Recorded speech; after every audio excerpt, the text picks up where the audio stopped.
Do you ever feel like you don't even exist? Maybe you're out trying to be social, trying to talk to people, and it just feels like everyone's ignoring you. It feels like you're a ghost, like you're not even there, like no one's even recognizing your presence. Girls act like you're non-existent when you're just trying to say hi to them. Or perhaps you're in a social setting or some kind of get-together and it just feels like people don't hear you when you speak, or people just aren't listening to anything you say. That was quite literally me. That was quite literally my life. I wasn't the guy that could just non-verbally pick up women, or turn heads when I walk in a room, or that girls would actually talk about, that girls would even see as a candidate in the dating market. And for the longest time, believe me, I told myself every single day, it's because I'm not 6 foot, or I'm not good looking enough, or I don't have status, or I'm not rich, or I'm not athletic, or I'm just not one of those naturally charismatic guys, and that'll never be me. In retrospect, I was very wrong about that belief. Not even necessarily wrong, but that belief just didn't serve me. It wasn't my looks, it wasn't my lack of natural charisma, it wasn't that I wasn't 6 foot, it wasn't that I didn't have status, any of these things. It was simply my mindset and the energy that I gave off, or the lack thereof of energy, as a byproduct of my mindset at the time. And I know this sounds like some wishy-washy bullshit, but just hear me out. So around 4 years ago at this point, when I was in university, I struggled with my identity, just knowing who Chris Goldie was. I struggled with my presence, just being present in general, in interactions and just in life. And I struggled the most, honestly, with being comfortable in my masculinity. When it came to speaking to women, which is what you're supposed to do in university, so I almost felt like I had this obligation to do it. I was perceiving women at the time as just at a higher level than me innately, like they were superior human beings to me just by virtue of them being born with a vagina and them being attractive, which in retrospect, now looking back, obviously that's fucking stupid. But at the time, I was subconsciously putting them on this pedestal, and I wasn't even consciously aware that I was doing this. And this came out every single time I talked to a woman, or I tried to talk to a woman. And on the rare occasion where I would go up and actually approach a girl or talk to a girl, muster up the courage to do so, I would always frame myself in such a friendly way. I would focus solely on the comfortability or the safety aspect in the connection, in the interaction. And obviously this made me come across as a friend in any interaction I had with women. I was trying to make women feel as comfortable as possible without them thinking that I'm a threat or any kind of sexual candidate or non-platonic candidate, because God forbid I'm a straight man that's sexually attracted to women. Oh my God. Now obviously no woman necessarily wants to have non-platonic relations with a man that she views in a platonic light. It just doesn't add up. I was someone that was seen purely as a friend, a very safe friend. So I was routinely ignored by women, I was unnoticed by women, and I wasn't even deemed as a sexual or a non-platonic candidate in the dating market in the first place. I vividly remember this one night where my friends and I actually went to this bar. And at this bar in our university city, I saw this girl that I cold approached around 2 or 3 weeks beforehand. And 2 or 3 weeks before that night, I actually did approach that girl at the gym, and I was able to get her Snapchat. But I'm out with my friends, we're having somewhat of a good time, as introverted as I was at the time.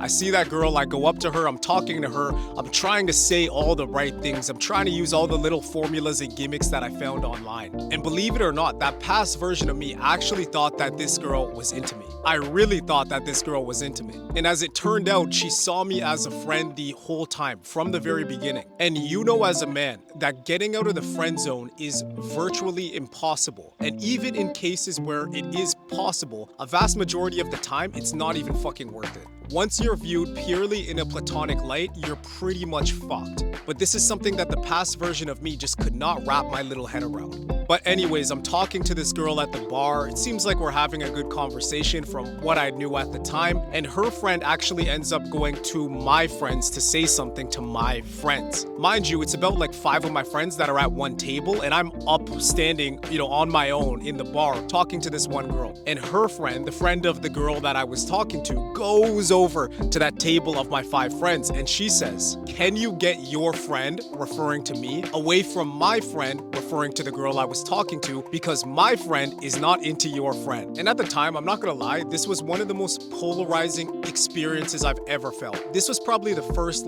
brutal, public, embarrassing rejection I ever endured, and I actually felt it. It actually did temporarily make me feel lesser. Like, imagine my 5 friends that I was with were coming up to me and telling me that the girl I thought was into me wasn't into me this whole time, and they heard that through the grapevine. I couldn't hear that myself. I had to hear that from a secondhand source. It's fucking crazy. And at the time, man, like, this was honestly a pretty upsetting experience for me. Because one, I thought it was rude that the girl went out of her way to do that when she could have just told me personally. And I kind of had to get publicly rejected in front of like all these people and all my friends, which had never happened to me before at that time. But two, it made me feel really naive and stupid. Like, how could I not be aware or socially cognizant of the fact that this girl wasn't into me and I thought she was into me? How could I be so naive? And if I had to pinpoint it, this may be the experience or one of the pivotal experiences that metaphorically pushed me over the edge and pushed me into this state where I'm unapologetic with my masculinity and sexuality.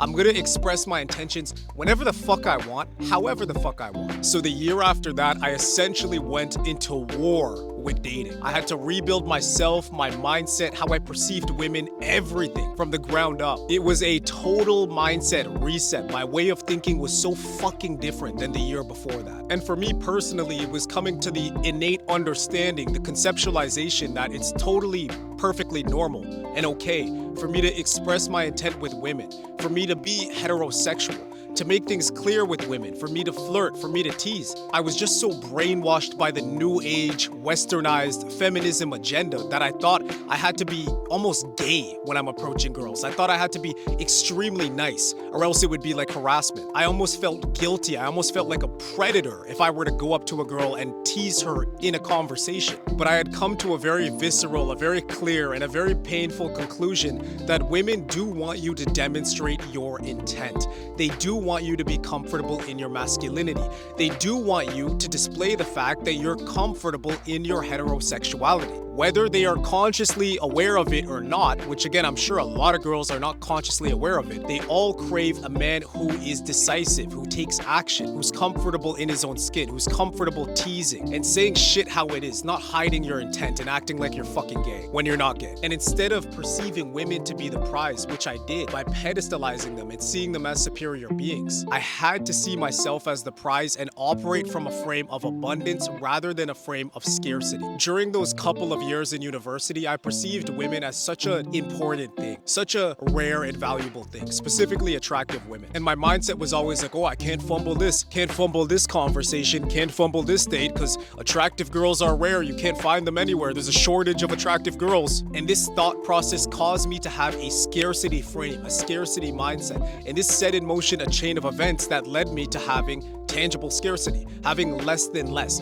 never having enough, having a shortage of options constantly. I mean, I literally had zero options. But this is where I started to flip the switch and I started to become consciously aware that I want a certain result. I want a certain outcome out of dating. I wanted an abundance of high quality options. I wanted the best options for whoever gets to be my future wife and has my future kids. I wanted to become the most confident and charismatic version of myself. I very, very clearly knew what I wanted. But after a lot of reading and research and just trying to understand myself, trying to rewire my mind, I understood that I want this certain result. So there are certain actions I need to take to get that certain result. And there's a certain mindset, which is the prerequisite for me to take those actions to get that result. So essentially, I had this epiphany that yes, I wanted an abundance of options. I wanted the highest quality options. I wanted the best selection for my future child. I wanted to be the most charismatic and confident version of myself. But that's just the fruit. The result is the fruit. I had to work on the soil, the mindset, the seed. That was the prerequisite. That was the first step of actually getting that outcome. So a shift was made here. And even in my long-winded dry spells where I wasn't talking to any women, I wasn't seeing any women, I started to consciously hold the belief that I already have enough women. There's more than enough women for me. I always have unlimited options because I'm the prize and not the other way around. There's no shortage of attractive women. There's no deficit. There's no scarcity of attractive women. There's more than enough, and they're all mine for the taking because I'm the most confident and charismatic man on the planet. And whether these grandiose beliefs that I held were actually true at the time or not, because I believed in them with such a heightened particular degree of conviction, they manifested into reality and became true. And And this, gentlemen, what I just explained is truly what caused me to transform. It wasn't any pickup gimmicks or tactics I was finding on fucking Reddit or any kind of forum online. It was that internal shift. And then instead of getting consistently friend-zoned or consistently ignored or unnoticed, I started having interactions like this.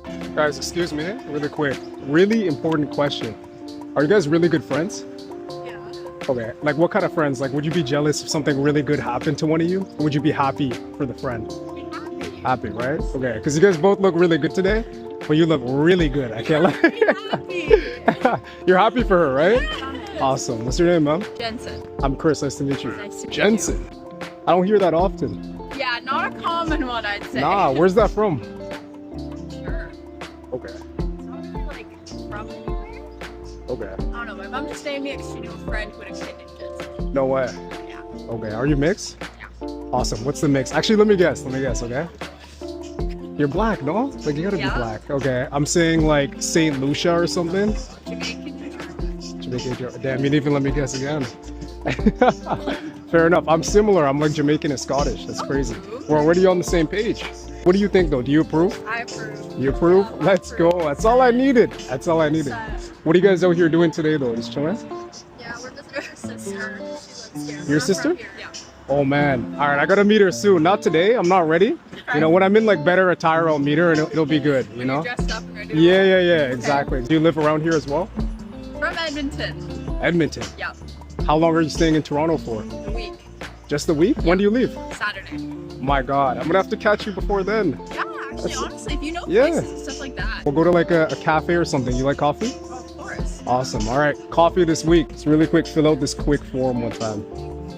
That Edmonton number, that's what I need. Believe me, the old version of me could never navigate interactions like this, never lead interactions like this, never make my intentions clear, nothing of the sort. I no longer try to say the perfect thing, try to say the right thing. I say whatever I want because I carry the innate belief that any word I say, every word I say, is scripture. Every word I say is gold. I can say no wrong. If you personally feel invisible right now, just know that more likely than not, it's not your looks, your bank account, your status, how tall you are, your athleticism, none of that shit. It's simply a matter of de-pedestalizing women in your mind and conceptualizing the idea that there are infinite options out there. There are infinite attractive girls for you to talk to. And in fact, there are multiple ideal partners for you that are out there, thus developing a true abundance mindset. And also internalizing the fact that you have the right to be a heterosexual straight man that is attracted to women. You have the right to display your intent. You have the right to not try to come across as gay. Invest in yourself. Always bet on yourself because from my personal experience, the more obsessed that I became with myself, the more obsessed women were about me, as ironic as that fucking sounds. Pedestalize yourself instead of pedestalizing her. And as a caveat, just so you know, obviously this transformation wasn't instant for me. It took years of trial and error for me to actually figure out how to navigate modern dating